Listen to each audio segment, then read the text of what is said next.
بسم اللہ الرحمن الرحیم۔ شروع اللہ کے نام سے جو بڑا مہربان نہایت رحم والا ہے۔ والسابقون الأولون من المهاجرين والأنصار والذين اتبعوهم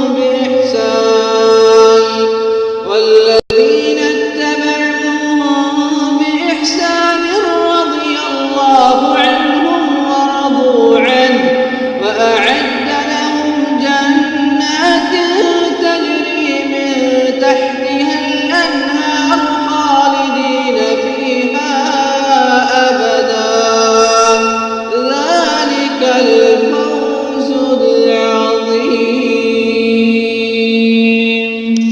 ہمارے سامنے وہ آیا نہیں تو کیا کروں؟ بالکل جس طرح سے لوہا یہ سکہ جو ہے کیا درہم و دینار سونا چاندی یا لوہے کی کوئی چیز گرم کر کے وہ پیٹ پاٹ کر کے درست کر دیا، ویسے ہی ہم کو آپ درست کر کے بھیج رہے ہیں۔ کچھ سا ادھر ادھر تحقیق کرنے سوچنے سمجھنے کا موقع ہے۔ آپ نے شاطر نہیں بھائی، ہم نے جو فیصلہ کیا یہ سنی سنائی باتیں ہیں، لوگ اس طرح سے افواہ اڑا رہے ہیں۔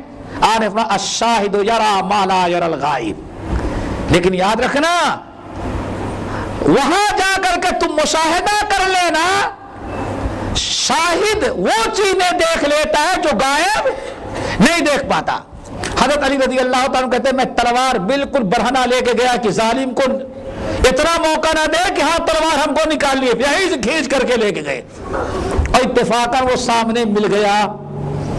وہ سمجھ گیا کہ علی کا تیور بدلا ہوا ہے، اللہ کے رسول نے بتایا جا کے قتل کر دیا۔ فقتل ہو ان وجدت عندها فقتل ہو، اگر وہاں کہیں نظر آئے ظالم تو اس کو قتل کر دینا۔ اب حضرت علی کہاں چھوڑنے والے تھے؟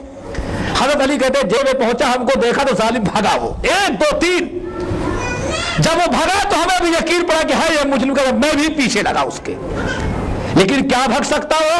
سامنے کھجور کا درخت تھا اس پر کود کے چڑھ گیا، اب تو بھگ بھی نہیں سکتا، چڑھنے کا موقع تو ملا، اب میں نیچے تلوار لے کے پہنچ گیا کہ اب اترے گا تو اس کی خیر نہیں، وہ بھی سمجھتا ہے بیچارہ اب اترنے کے بعد جان بچنے والی نہیں۔